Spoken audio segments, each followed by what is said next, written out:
Assalamualaikum warahmatullahi wabarakatuh. Apa kabar pemirsa Banten TV? Senang sekali saya Lilik Hulwatunimah kembali menjumpai Anda dalam program Forum Dialog bersama DPRD Provinsi Banten. Kali ini kita akan membahas terkait memperkuat ketahanan ideologi dan wawasan kebangsaan di Provinsi Banten. Pemirsa, seperti kita ketahui, memperkuat ketahanan ideologi Pancasila dan juga wawasan kebangsaan di Provinsi Banten ini memiliki urgensi tinggi mengingat posisi strategis wilayah ini sebagai penyangga ibu kota, keberagamannya, serta adanya potensi ancaman ideologi radikal. Bahkan penguatan ini pun juga sebenarnya merupakan mandat kebutuhan masyarakat untuk memberikan kepastian hukum dan membekali masyarakat dalam menangkal radikalisme dan juga aliran menyimpang. Seperti apa upaya pemerintah daerah dan juga pemangku kebijakan dalam memperkuat ideologi dan wawasan kebangsaan di Provinsi Banten? Bersama saya sudah hadir sejumlah narasumber, kita sapa terlebih dahulu. Anggota Komisi 1 DPRD Provinsi Banten, Bapak Rian Hidayat. Assalamualaikum Pak. Waalaikumsalam warahmatullahi wabarakatuh. Kabar baik Pak? Sehat, alhamdulillah. Dan ini pertama kalinya Bapak ke studio Banten TV, betul ya? Ya, baru pertama kali dan karena baru dilantik juga. Baru PAW begitu ya. PAW. Baik, terima kasih sudah hadir di Banten TV, Terima Pak. kasih, Teh Lili. Baik, kemudian juga sudah hadir Kepala Badan Kesbangpol Provinsi Banten, Bapak Nofriyadi Purwansyah. Assalamualaikum, Pak. Waalaikumsalam warahmatullahi wabarakatuh. Salam sehat untuk kita semua. Amin, tentu sehat selalu ya Pak ya. Dan juga sudah hadir tokoh masyarakat, Bapak Tony Anwar Mahmud. Assalamualaikum Pak Tony. Waalaikumsalam warahmatullahi wabarakatuh. Tetap semangat ya Pak. Harus semangat. Baik, dan juga sudah hadir di tengah-tengah kita audiens dari sejumlah masyarakat di Provinsi Banten dan juga mahasiswa. Boleh kita tepuk tangan? Terima kasih. Untuk mengawali perbincangan kita, saya mau ke Pak Rian terlebih dahulu. Bagaimana Bapak melihat kondisi ketahanan ideologi masyarakat di Provinsi Banten saat ini, Pak? Ya, jadi yang seperti kita ketahui, Provinsi Banten ini masyarakatnya sudah masyarakat yang punya sejarah panjang. Terutama sejarah panjang kolonialisme, penjajahan, kemudian banyak tekanan-tekanan ekonomi dari berbagai sisi waktu itu. Karena memang kita lihat Banten ini adalah daerah maritim. Jadi masyarakatnya yang dibutuhkan itu adalah bagaimana solidaritas itu betul-betul terbangun. Gotong royong itu betul-betul harus hadir di tengah-tengah masyarakat. Karena itulah kekuatan kita yang sesungguhnya. Dan ketahanan kita ya berada di sana. Ideologi kita kan Pancasila. Ya Pancasila itu bagaimana semangatnya itu adalah gotong royong. Jadi masyarakat Banten ini sebenarnya sudah lahir lebih dulu daripada Pancasila. Artinya kalau bicara ketahanan ideologi, masyarakat Banten sudah menjadi tameng bahkan jauh ratusan tahun sebelum Pancasila itu ada. Bahkan Indonesia sebagai sebuah negara ada, masyarakat Banten sudah hadir dengan ketahanan ideologinya sendiri gitu loh. Oke, artinya sejauh ini Bapak melihat kondisi di Provinsi Banten saja aman dan baik-baik saja begitu ya? Aman dan baik-baik saja secara ideologi. Tentu ideologi. secara ekonomi, secara politik banyak tantangan yang harus kita selesaikan. Itu perbincangan bersama-sama. hal lain lagi. Itu hal yang lagi. Tapi kalau ideologi Baik. sebagai sebuah keyakinan kita berbangsa dan bernegara, masyarakat Banten sudah tidak perlu diajarin lagi menurut saya. Karena sudah hidup ratusan tahun dengan ideologi itu sendiri. Gitu. Baik, saya mau ke Pak Kaban. Pak, menurut Bapak apa saja indikator bahwa suatu daerah itu memiliki ketahanan ideologi yang kuat? Baik, kita berawal dari Pancasila sebagai ideologi bangsa, di mana ketahanan ideologi adalah fondasi dari ketahanan nasional dan merupakan indikator dari stabilitas di daerah. Nah, indikatornya sendiri di mana kita bisa melihat bagaimana masyarakat bisa mengamalkan dan memahami nilai-nilai Pancasila dalam kehidupan sehari-hari. Bisa dilihat dari bagaimana tingkat toleransi antar umat beragamanya, termasuk juga bisa dilihat rendahnya konflik yang berbasis SARA khususnya di Provinsi Banten, seperti tadi yang disampaikan oleh Pak Dewan, Pak Rian, bahwasanya kecenderungan secara ideologi, pemahaman akan implementasi dari nilai-nilai Pancasila di Provinsi Banten termasuk yang sudah sangat baik. Dan sejauh ini betul ya sangat baik Pak. Tidak ada misalnya pertikaian atau yang lainnya gitu yang bertentangan dengan nilai Pancasila. Secara toleransi kami lihat dari kacamata Kesbangpol Provinsi Banten dirasa sudah cukup sangat baik. Baik, kemudian Pak kita tahu bahwa Provinsi Banten itu kan banyak keberagaman di dalamnya, bukan hanya budaya tapi juga agama dan suku yang lainnya. Bagaimana Bapak melihat pemahaman masyarakat dalam bingkai perbedaan sejauh ini? Nah, itu yang tadi disampaikan, tidak terlepas bagaimana masyarakat mengimplementasikan nilai-nilai dari yang menjadi ideologi bangsa Pancasila dengan mengakui perbedaan agama, suku, ras dan yang lainnya, sehingga beberapa hal yang berpotensi konflik di daerah lain, alhamdulillah sejauh ini di Provinsi Banten termasuk yang terjaga stabilitas daerahnya. Karena bagaimanapun juga tadi di awal Mbak sampaikan, stabilitas di Banten sebagai ibu kota penyangga, penyangga ibu kota itu dirasa sangat menjadi hal yang wajib terjaga, sehingga stabilitas nasional pun juga akan terjaga. Baik, saya mau ke Pak Tony. Pak, menurut Bapak sejauh ini apakah ada fenomena yang mengkhawatirkan terkait menurunnya wawasan kebangsaan di kalangan generasi muda khususnya?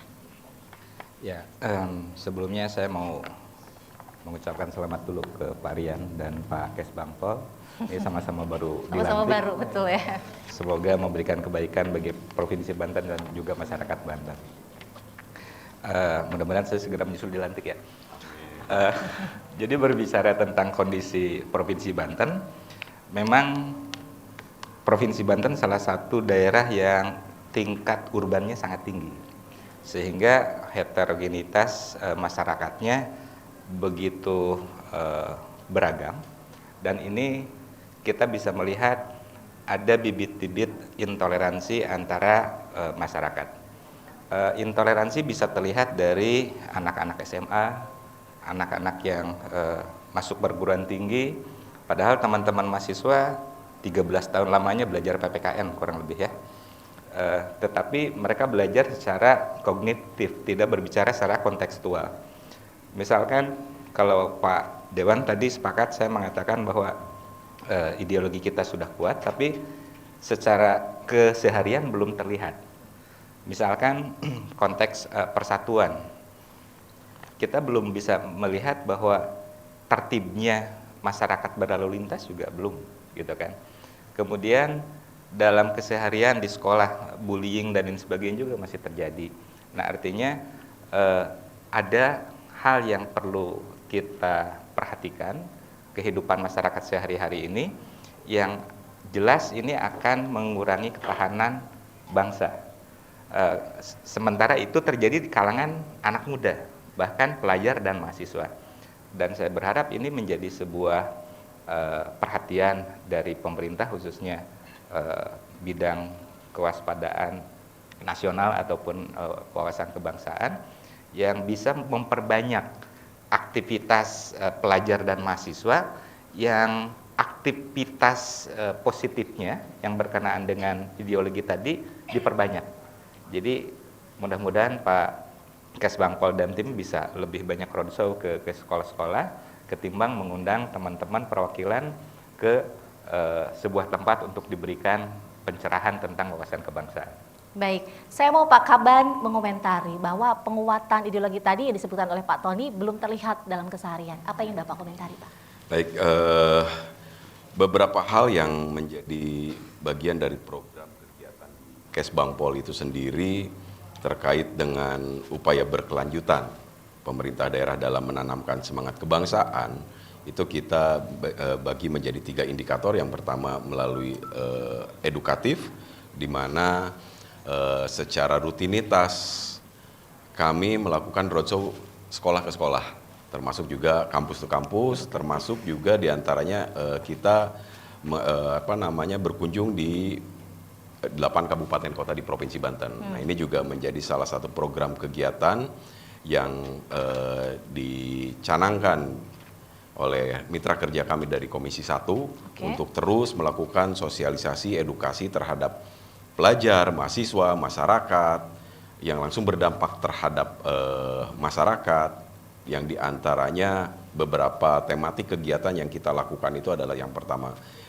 edukasi wawasan kebangsaan, kemah kebangsaan, sosialisasi terkait dengan ideologi Pancasila, termasuk juga P4GN-nya, dan yang tidak kalah penting adalah IRET.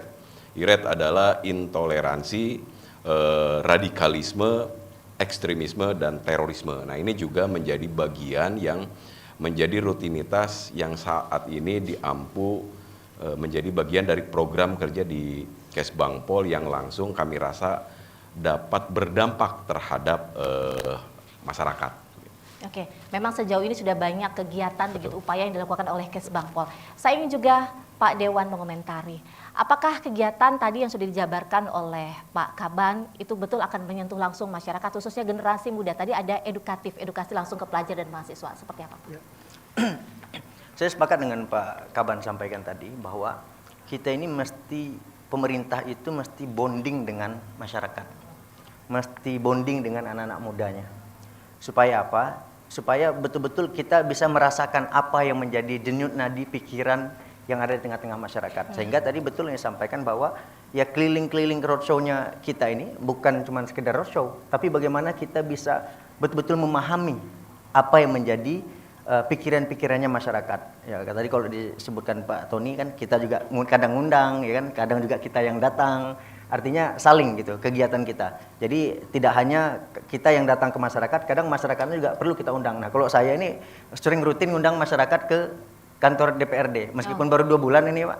Jadi setiap pertemuan-pertemuan saya nggak di kafe, saya bilang ke fraksi atau ke komisi. Saya ajak langsung ngobrol masyarakatnya di sana. Dan masyarakatnya ini ya rata-rata ya tokoh-tokoh pemuda, tokoh-tokoh mahasiswa, BEM, Ormas dan sebagainya itu. Jadi pemerintah itu kita mesti bonding dengan masyarakat. Jadi kita mesti dengan berbagai macam kreativitas tentu cara, instrumen kita harus maksimalkan untuk bagaimana ideologi Pancasila sebagai sebuah ideologi itu betul-betul bisa menjadi ideologi yang hidup dan menghidupkan. Nah, kalau saya sering bilang nih Pak Kaban,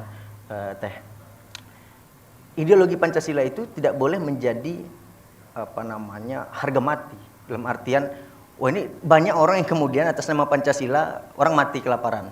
Atas nama NKRI orang tidak bisa mengakses dunia pendidikan. Atas nama Bhinneka Tunggal Ika kemudian kita mudah mengenyampingkan orang gitu loh. Jadi memang betul-betul ini tidak boleh. Nah ini depan Pak, dulu pas saya diundang Pak, depan Pak Kapolri, Pak Tito dulu 2017, saya bilang saya tidak sepakat Pak, NKRI harga mati, Pancasila harga mati. Pancasila, NKRI, Bhinneka Tunggal Ika, Undang-Undang Dasar 1945 itu harus menjadi harga yang hidup dan menghidupkan. Jadi atas dasar itu semua orang harus mendapatkan kebaikan dan kebermanfaatan. Oleh karenanya ini yang selalu saya sampaikan Pak Kaban ketika turun ke tengah-tengah masyarakat, bahwa masyarakat itu mesti kita aktivasi, ya kan, ideologinya. Stabilitas itu bukan stagnasi, stabilitas itu adalah progresif dia. Jadi stabilitas yang progres. Jadi kita stabil, tapi ekonomi kita terus terbangun, pendidikan kita terus berjalan dengan baik, kesehatan masyarakat terjamin, kesejahteraannya juga terjamin. Nah, stabilitas semacam itulah yang kita harapkan, sehingga stabilitas itu tumbuh bersama ideologi sebagai sebuah keyakinan kita berbangsa dan bernegara, khususnya di Provinsi Banten gitu. Oke, baik. Bukan lagi harga mati, tapi harga yang harus hidup. Harga yang hidup dan menghidupkan. Baik, kita akan lanjutkan kembali, dan pemirsa, kita akan kembali lagi usai jeda berikut ini tetap di Forum Dialog.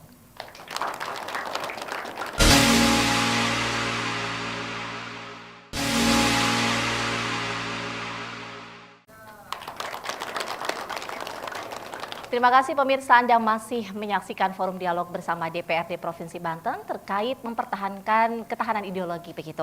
Dan kita langsung kembali lagi ke Pak Rian tentu saja. Pak, apa dorongan dari DPRD agar Badan Kesbangpol ini melakukan program penguatan wawasan kebangsaan, kemudian pembumian Pancasila dan juga lainnya, apakah menurut Bapak ini sudah dilakukan? Ya. Jadi karena memang saya ini baru dilantik 2 bulan, tapi setidaknya saya cukup mempelajari dan mengamati tentu. Ya, mengamati tentu gitu. Dan sejauh ini syukurnya, alhamdulillah DPRD Banten itu saya lihat selalu hadir untuk mensupport kerja-kerja pemerintah yang memang betul itu sesuai dengan kebutuhannya masyarakat. Nah, terkait dengan ideologi ini, ya kalau saya sendiri, saya mau terbuka. Nanti pokir-pokir saya itu, saya mau taruh di Kesbangpol. Ya kan, untuk bagaimana ini ideologi ini terus betul-betul bisa sampai di tengah-tengah masyarakat dan bahkan hadir membersamai mereka gitu. Jadi kalau saya ini memang lebih senang gitu loh kan, kalau secara pribadi. Tapi tentu secara instansi kita DPRD Provinsi Banten akan maksimal mendukung, mensupport apa yang menjadi kebutuhan-kebutuhan daripada Kesbangpol untuk bagaimana mensosialisasikan ideologi Pancasila ya kan, dan seterusnya itu untuk bagaimana bisa berjalan di tengah-tengah masyarakat. Tentu catatan kita adalah tidak boleh ini berjalan hanya sekedar formalitas. Artinya tidak boleh selesai acara lewat begitu saja, tidak punya tindak lanjutnya. Tindak lanjutnya dalam arti apa? Kegiatannya harus bersifat berkesinambungan. Bahkan ini mungkin belum dibicarakan. Saya inginnya ada semacam kurikulum kebangsaan gitu loh, Pak. Kurikulum kebangsaan, tapi itu punya akar dari sosial masyarakat Banten. Jadi tentu beda dinamika yang ada di Provinsi Banten dengan misalkan Provinsi Sumatera Barat atau Provinsi Sumatera Utara atau di Papua. Dinamika yang ada di tengah-tengah masyarakatnya tentu variatif. Nah, oleh karenanya kita mesti gali. Tadi saya baca sebelum kesini baca-baca di perjalanan, Pak Kaban, Mbak Tony, buku tentang sejarah Banten yang ditulis oleh Claude, orang sejarawan Perancis. Ini bukunya ditulis dari tahun 1900-an. Jadi sudah menjelang mau masuk abad ke-2000, tapi sudah hampir 100 tahun usia buku itu. Tapi masih sangat relevan saya kira untuk bagaimana kita memahami suatu kondisi tengah-tengah masyarakat Banten. Karena kita ini posisinya itu nanggung. Pelosok juga enggak, kota juga enggak. Karena di ibu kota ya kan, Pak.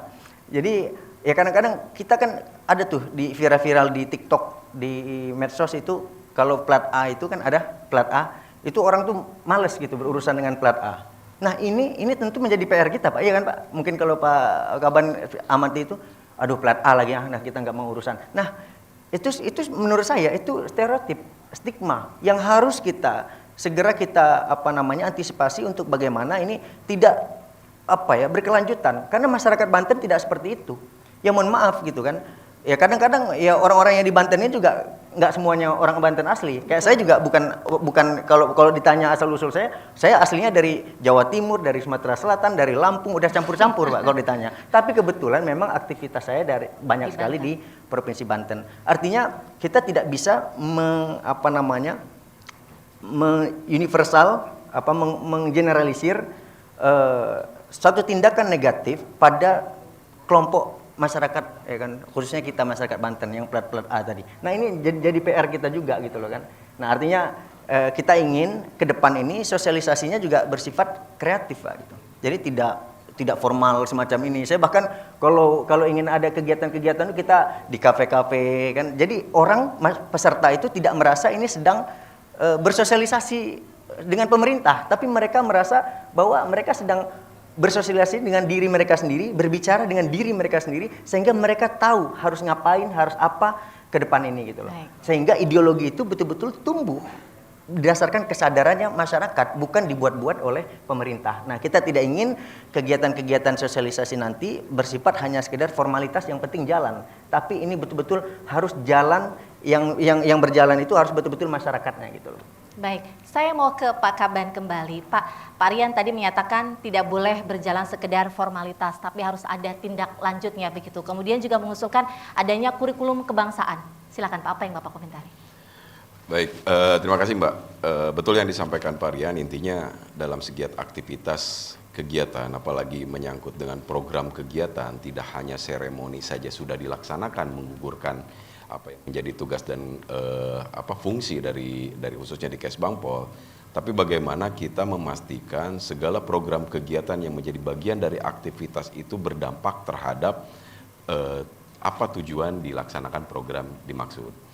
Nah, ini juga menjadi salah satu yang tidak terpisahkan apa yang menjadi bagian yang sudah dilaksanakan oleh Kesbangpol dengan aktivitas-aktivitasnya, baik itu terkait dengan kewaspadaan nasional, wawasan kebangsaan, pendidikan politik, ketahanan sosial ekonomi, semua kami lakukan dengan terus berevaluasi sehingga aktivitas-aktivitas yang memang kita laksanakan itu kita pastikan dapat berdampak terhadap apa yang menjadi dari tujuan program kegiatan itu dilaksanakan. Nah, ini juga tadi melengkapi yang tadi disampaikan terkait dengan upaya berkelanjutan selain secara edukatif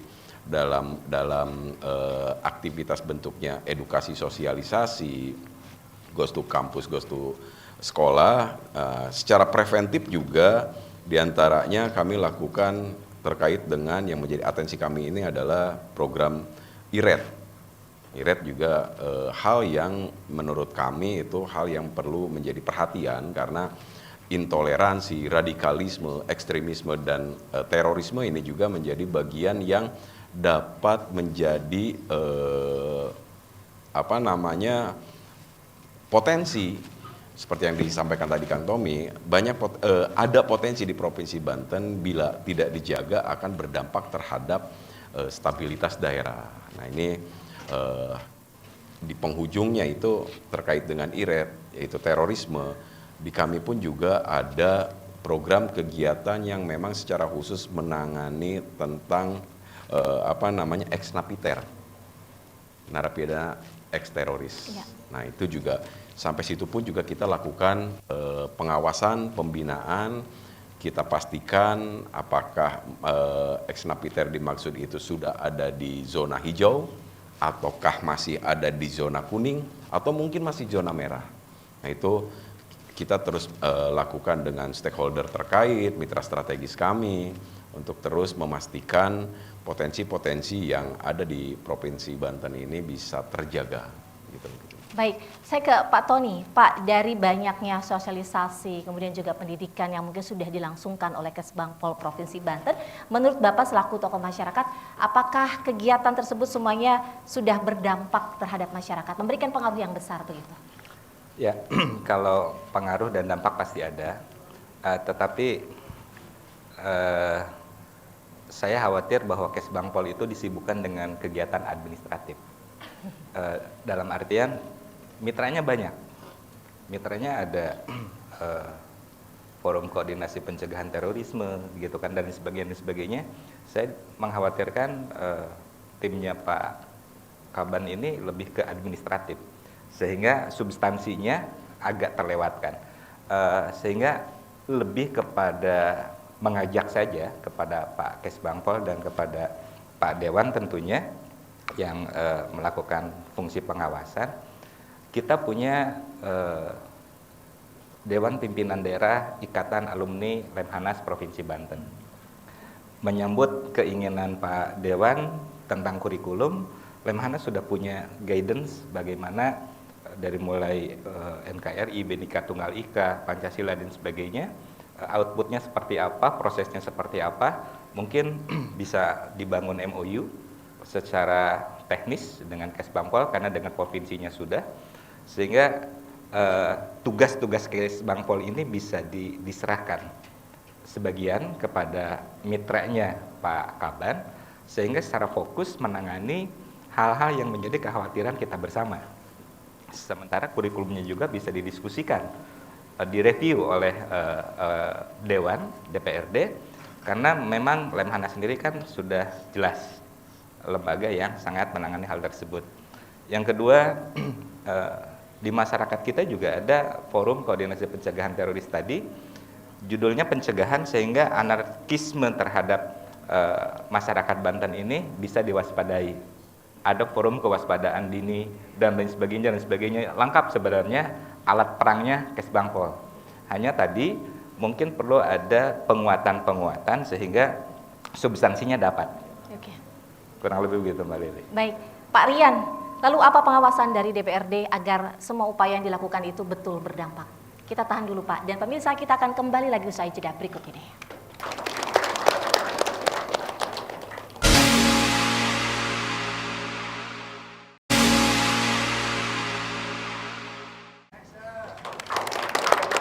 Pemirsa, kembali lagi di Forum Dialog bersama DPRD Provinsi Banten terkait memperkuat ketahanan ideologi. Kita masih tadi sempat terhenti dengan Pak Rian.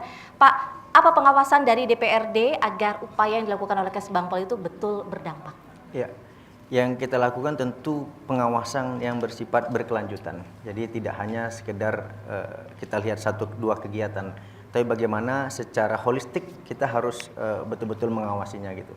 Artinya ya outputnya juga nanti akan kita ukur sejauh mana. Jadi Pak Kaban pasti bersama tim sudah punya indikator-indikator yang strategis menurut saya untuk bagaimana ini outputnya betul-betul bisa sampai sesuai dengan harapan kita. Ya tentu nanti ketika ada sesuatu yang memang tidak sesuai, kita yang mengawasi tidak hanya DPR. Kalau DPR ini kan sekedar mewakili, tapi rakyat yang memang mereka yang betul-betul merasakan langsung kebijakan atau program-program yang kita buat itu adalah yang mereka yang paling mengawasi nanti. Nah, kita DPR hanya menginventarisir saja gitu, apa-apa yang menjadi persoalan di dalam pelaksanaan kebijakannya gitu. Yang jelas ya yang kami terapkan adalah pengawasan yang bersifat berkelanjutan gitu. Baik, saya mau ke Pak Tony. Pak, menurut Bapak bagaimana pengaruh media sosial terhadap pola pikir kebangsaan masyarakat? Apalagi sekarang era digital luar biasa. Ya, ini yang justru menjadi ambivalensi ya. Di satu sisi memberikan sesuatu yang positif, tapi di satu sisi lain negatifnya juga banyak. Salah satu yang negatifnya adalah individualisme dari teman-teman pengguna media sosial, khususnya generasi muda, itu sangat dominan. Dimenjamkan dengan orang tua tidak lepas dari handphone. Pada saat dialog di kafe ketemu Pak Dewan juga masih main handphone. Kemudian game yang disajikan juga lebih kepada anarkis, baik kalimat ataupun suasananya juga membangun radikalisme yang sederhana tetapi sangat mendalam. Sehingga anak-anak SD itu sudah kenal dengan tembak, bunuh, dan sebagainya dari sebuah pola permainan game. Belum lagi yang namanya ujaran kebencian, teman-teman mungkin bisa melihat bahwa dari satu postingan, komentar itu sisi positifnya minim, tetapi yang banyaknya itu hujatan dalam artian ujaran kebencian. Iya. Nah, lagi-lagi ini saya lebih menarik perhatian ke Pak Kesbang. Mitranya tadi ada FKPT yang memiliki Duta Damai Dunia Maya. Hal-hal negatif banyak diposting oleh sekelompok orang untuk mempengaruhi generasi muda kita dimanapun, sementara kita tidak mengimbangi narasi-narasi positif di dunia maya atau di ruang digital, sehingga mari teman-teman mahasiswa membantu Pak Kaban untuk menjadi duta-duta narasi positif tentang Banten khususnya atau Indonesia pada umumnya, sehingga nanti dikumpulkan oleh Pak Kaban, silaturahmi dengan Pak Dewan, silaturahmi dengan Pak Gubernur, bahwa inilah generasi muda Banten yang membangun narasi-narasi positif untuk menjaga ketahanan nasional melalui narasi-narasi yang baik di ruang digital.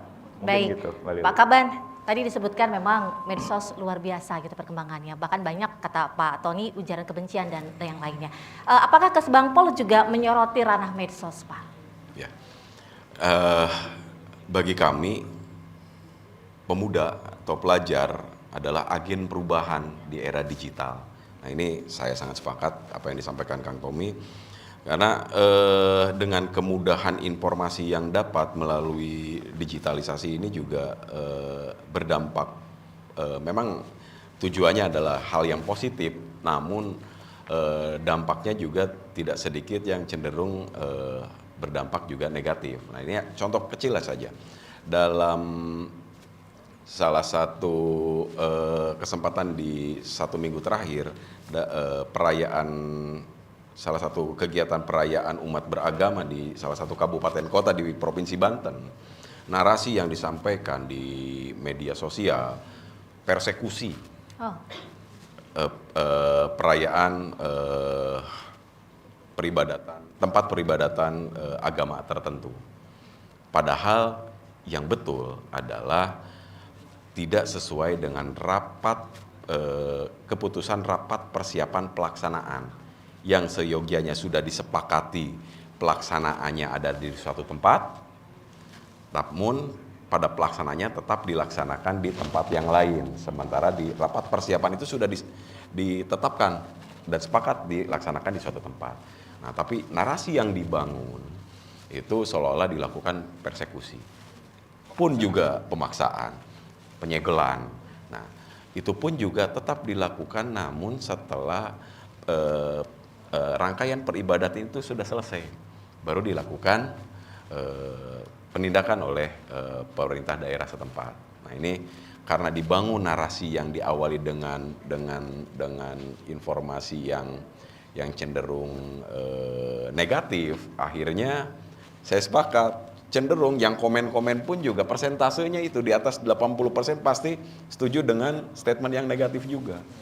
Nah, ini juga menjadi salah satu yang kami lakukan dalam program kegiatan kami, kegiatan-kegiatan yang dilaksanakan di sekolah-sekolah, di kampus, edukasi digitalisasi, di mana kita harus pastikan informasi yang diterima itu benar tidak, gitu kan.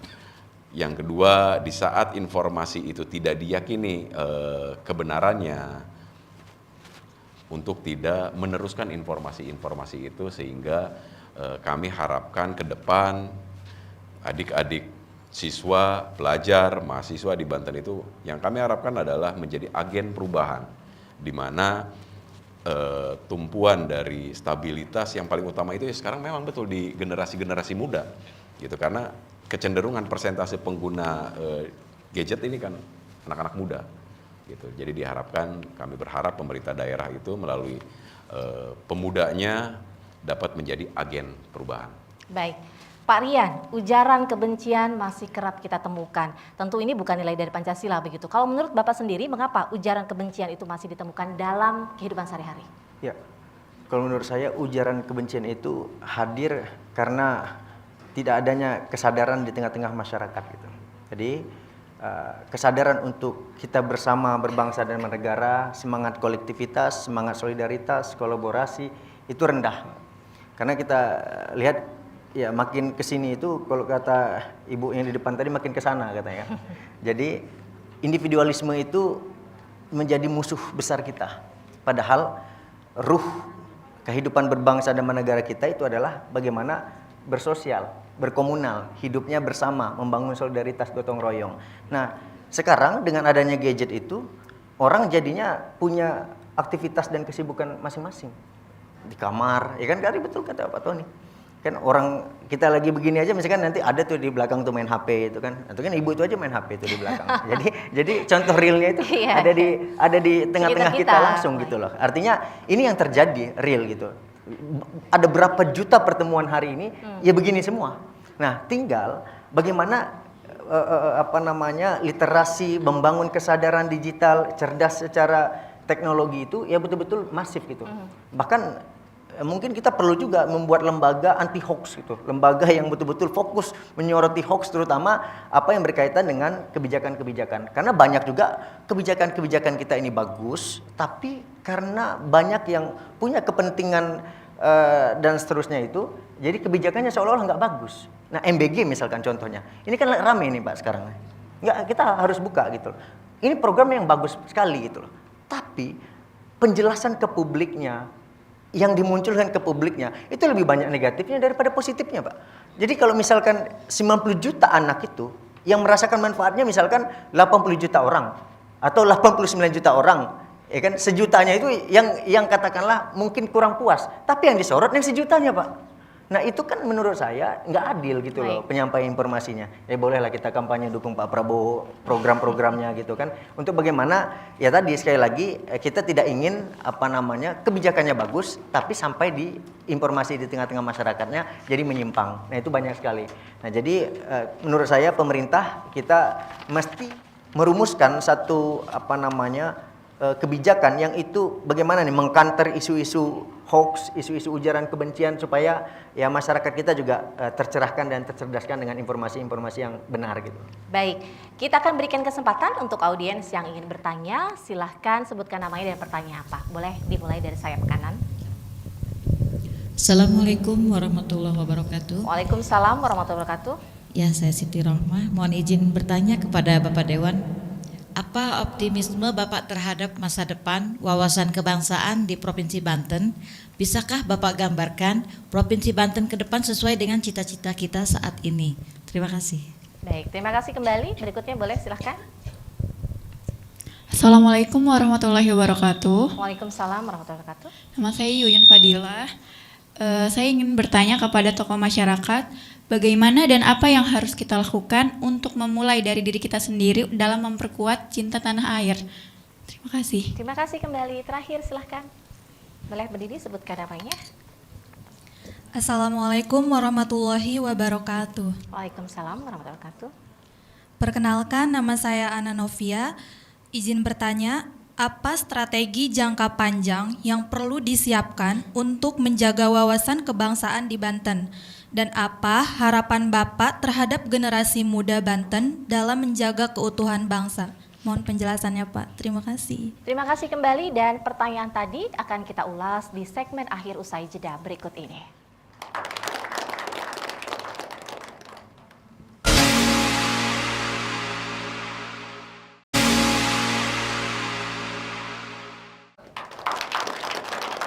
Terima kasih pemirsa, Anda masih menyaksikan Forum Dialog bersama DPRD Provinsi Banten. Tadi sudah ada sejumlah pertanyaan dari audiens. Kita langsung lempar ke narasumber. Pertanyaan pertama ini untuk Pak Rian. Apa optimisme Bapak terhadap masa depan wawasan kebangsaan di Provinsi Banten? Bisakah Bapak gambarkan Provinsi Banten ke depan ini sesuai dengan cita-cita kita saat ini? Ya. Jadi kalau optimis itu dibangun dari banyak variabel. Jadi variabelnya tidak tunggal. Terutama variabel kita sendiri sebagai pribadi dan variabel sistem. Jadi ada minimal dua itu harus mendukung nih. Kadang variabel sistemnya bagus, tapi personalnya ini tidak mendukung untuk bagaimana optimis ini bisa betul-betul dibangun. Seperti misalkan cita-cita Indonesia Emas 2045. Ya kan, Indonesia Emas tahun 2045 itu kalau variabel-variabelnya tidak saling mendukung satu sama lain, maka itu akan menjadi Indonesia cemas yang sering digaungkan oleh teman-teman aktivis mahasiswa gerakan ini gitu loh. Kalau itu tidak saling mendukung. Oleh karenanya kadang ya kayak kita-kita ini kan, saya ini kan asalnya mahasiswa. Ketika mahasiswa itu banyak juga teman-teman saya itu yang kalau kritik itu luar biasa, Pak. Keras. Tapi setelah kritik itu dia punya agenda yang lain gitu loh kan, yang itu jauh dari apa yang menjadi kritikannya itu gitu. Artinya kontraproduktif, ya kan? Tidak sesuai, ya kan? Itu Allah marah itu kan, kabura maktan itu kan, innallaha antaqulu ma la taf'alun gitu. Jadi kalau perilaku kita dan omongan kita itu enggak sesuai, maka Allah marah. Jadi tadi optimisme itu harus dibangun dari banyak variabel. Variabel personal, variabel sistem komunal. Ini harus saling mendukung. Nah, kita tentu di sini tidak bicara personal, kita bicara sistem yang kita bangun. Menurut saya, sistem yang hari ini kita bangun itu sudah mengarah kepada suatu yang baik gitu. Nah, misalkan begini, ya kan, kesadaran kita, misalkan kayak Pak Prabowo sekarang ini kan lagi perang. Oh, ini pangkas-pangkasin semua ini Pak gitu. Perjalanan kunkersnya semua dipangkas-pangkasin. Saya secara pribadi sangat mendukung, ya kan, bagaimana kunker-kunker kita ini ya memang harus dibatasi menurut saya. Ya bayangkan banyak perjalanan yang tidak penting, yang itu menurut saya hanya formalitas, tapi itu harus kita jalani gitu. Nah kan saya sebagai dewan gelisah juga gitu loh. Tapi kalau kita ini alihkan kepada program-program yang masuk ke tengah-tengah masyarakat gitu, yang itu betul-betul bisa bonding tadi dengan tengah-tengah masyarakat, maka dia akan punya dampak yang luas gitu loh. Tapi kalau kayak kunker-kunker ini memang saya sudah sampaikan gitu kan, saya agak kurang sepakat gitu, karena itu tidak membangun, kalau kaitannya tadi hilirnya tidak membangun optimisme gitu kan di tengah-tengah masyarakat gitu. Masyarakat kita ini orang yang paling gampang diajak optimis. Makanya dulu kok Soekarno itu, adik-adik, kenapa dia cepat jadi tokoh? Dia omongan, masyarakat tuh gampang itu. Kalau udah dengar orasi, orator, membersamai masyarakat, mereka cepat gitu. Mudah membangun optimisme. Tapi sekali lagi, kadang sistem kita tidak mendukung itu. Nah, oleh karenanya, ya ini kita sudah bagus menurut saya. Ya kan ada Pak Kasbangpol, ya kan, kemudian ada Pak Tony, ya kan, kita bisa sama-sama lintas sektor ini untuk bagaimana sistem ini memang betul-betul harus saling mendukung. Jangan sampai ada anak-anak muda yang punya semangat tinggi, optimisme tinggi, tapi mimpi-mimpinya, optimismenya itu hancur karena sistem tidak mendukung dia. Nah, oleh karenanya optimisme itu harus dibangun dari berbagai macam variabel. Nah, kita harus saling mengawasi satu sama lain. Kira itu. Dan Bapak betul optimis Provinsi Banten ke depan sesuai dengan cita-cita kita saat ini? Oh iya, optimis, apalagi berapa persen? 100%. 100%. Kalau optimis kan gampang kita 100%. Yang susah ini kan realisasinya itu gimana. Kalau optimis itu kita bisa maksimalkan kan. Nah, oleh karenanya ya ini tentu adik-adik teman-teman mahasiswa juga harus membersamai kami gitu loh. Kami yang ada di dewan, kami yang ada di pemerintahan, ya kan, kami yang ada di media gitu kan. Jadi kita harus saling membersamai satu sama lain supaya kontrol itu bisa hadir, bisa ada gitu. Sehingga ya tadi kalau bicara optimisme ya 100%, 2045 Indonesia emas, ya saya yakin 100% Indonesia emas. Tapi sekali lagi untuk mencapai ke arah sana, ya kan tentu butuh effort yang luar biasa dari kita semua. Baik, terima kasih atas jawabannya. Pertanyaan berikutnya ini untuk Pak Tony. Bagaimana dan apa yang harus kita lakukan untuk memulai dari diri sendiri dalam memperkuat rasa cinta tanah air? Dalam ini Pak. Ya, Mbak Yusina ya tadi ya, Pak Dila. Menarik pertanyaannya. Jadi kalau Pak Dewan sudah jelas nih, apa yang harus, jangan Pak Dewan kali ya, Kakak Dewan. Aduh. Kita harus optimis punya generasi muda di legislatif, jadi kita daulat saja menjadi Kakak Dewan. Aktivitasnya jelas, beliau itu tupoksinya jelas, Pak Kaban juga jelas. Nah, kita sebagai masyarakat bisa memulai dengan diri sendiri itu jelas juga. Dari sisi sila pertama, tentu kita beribadah dengan keyakinan kita tanpa harus mengganggu aktivitas ibadah orang lain. Sementara Kota Serang sendiri ini kan 6 rumah ibadah ada, 6 agama itu ada. Harusnya menjadi sentral nasional bahwa kerukunan umat beragamanya nasional itu ada juga di Kota Serang sebagai ibu kota Provinsi Banten. Yang kedua dari aspek kemanusiaan, ya dari hal yang sederhana, kita mau saling membantu satu sama lain, apakah dengan saudara atau dengan tetangga terdekat. Nah, hal-hal ini tuh sudah agak berkurang, karena dengan adanya tadi gadget, kita lebih banyak hidup di kamar daripada bertetangga.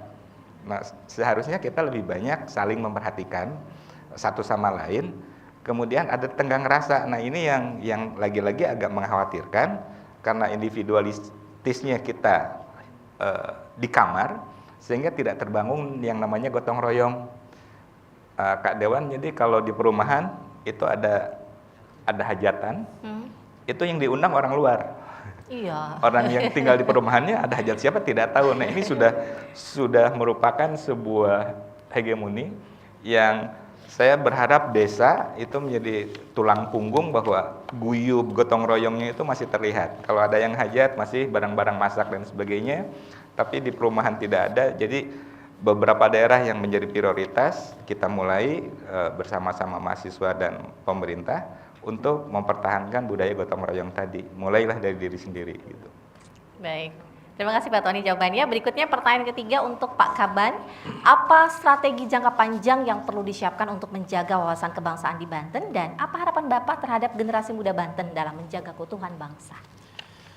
Baik Mbak, dengan terus kita lakukan evaluasi dari dampak yang dihasilkan dalam setiap pelaksanaan aktivitas yang berbasis terhadap program kegiatan, sudah tentu kita akan terus melanjutkan kegiatan-kegiatan dalam rangka memperkuat sosialisasi wawasan kebangsaan, ideologi Pancasila, kemah kebangsaan, yang ke depan kita akan lebih coba pastikan baik itu materi yang disampaikan dengan segmen yang menjadi bagian dari kepesertaan itu bisa dipastikan dampak dari pasca pelaksanaan. Karena pada prinsipnya tadi disampaikan oleh Kak Dewan dengan Pak Tony, kecenderungan pemahaman akan nilai-nilai Pancasila itu yang belum terlihat dampaknya itu dalam implementasi kehidupan keseharian. Nah, ini apakah kita akan coba kemas dalam bentuk materi yang lebih membuat peserta sebagai segmen dari kegiatan dimaksud itu sesuai dengan segmennya, termasuk juga diantaranya bagaimana ke depan kita lebih mengoptimalkan mitra-mitra strategis kita sebagai perpanjangan tangan pemerintah, sehingga tidak hanya kita dapat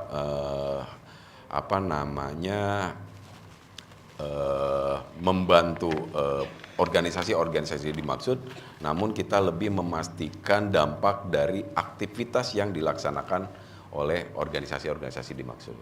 Selain itu juga kami berharap kepada seluruh anak muda, pelajar, mahasiswa dan yang lainnya, kami harap dapat menjadi agen perubahan di masa digitalisasi saat ini, bisa lebih bijak dalam menggunakan gadget, bisa lebih bijak dalam berkomentar hal-hal yang belum tentu dipahami, gitu. Sehingga hal-hal yang bernarasi negatif itu bisa dipastikan apakah benar, hal-hal yang narasinya negatif tidak menambah keruh dari narasi-narasi yang disampaikan. Dan yang terakhir juga kami terus berharap kepada seluruh unsur, baik itu masyarakat, pelajar, mahasiswa, dan organisasi-organisasi kemasyarakatan untuk terus memberikan saran dan masukan kepada pemerintah daerah, termasuk juga dampak-dampak dari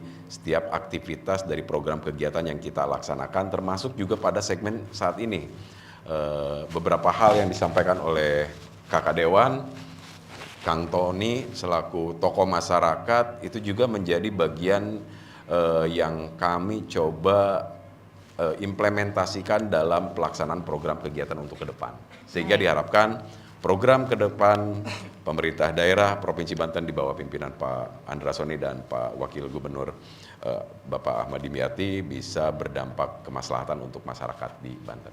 Oke, barangkali mungkin setelah dialog ini kita sama-sama berharap ketahanan ideologi tetap diperkuat di Provinsi Banten khususnya Pak ya.